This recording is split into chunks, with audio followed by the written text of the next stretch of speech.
कलाहांडी जिला चुनागढ़ block RT ग्राम पंचायत अधीन कांदुलगुड़ा ग्राम जापानी प्रजातिर मियाजाकी आंब फल देखा मिली। आंबर रही औषध अनेक गुण।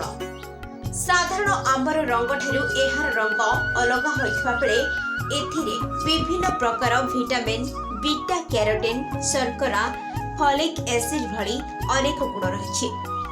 सेथिपाई भारत ठारू विदेश रही ताहार चाहिदा।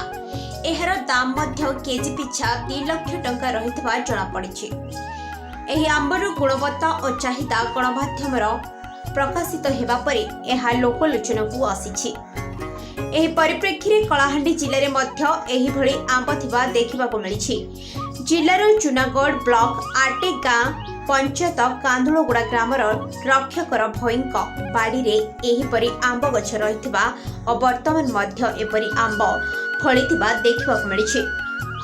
एहासह उद्यान विभाग एही आंबर परीक्षण कले सत्यता जणा पड़िबो बोली से कहछन्ते। एही आंब 12 वर्ष तले से तांको बाड़ी रे लगाइथिबा बेले 2 वर्षरु फल फलिबा आरंभ करिथिला। वर्तमान गछरे 20 केजी आंब रहिथिबा देखिबाकु मिलिछि।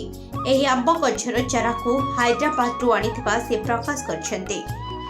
रक्षाकर पेशारे जणे सरकारी शिक्षक रहिथिबा बेले गछ लगाइबा तांकर निशा। निज शिक्षक कर्तव्य सारी सकाळ और संझरे गछ लगाइबा और जत्न नेबा कामरे लागि पड़ती।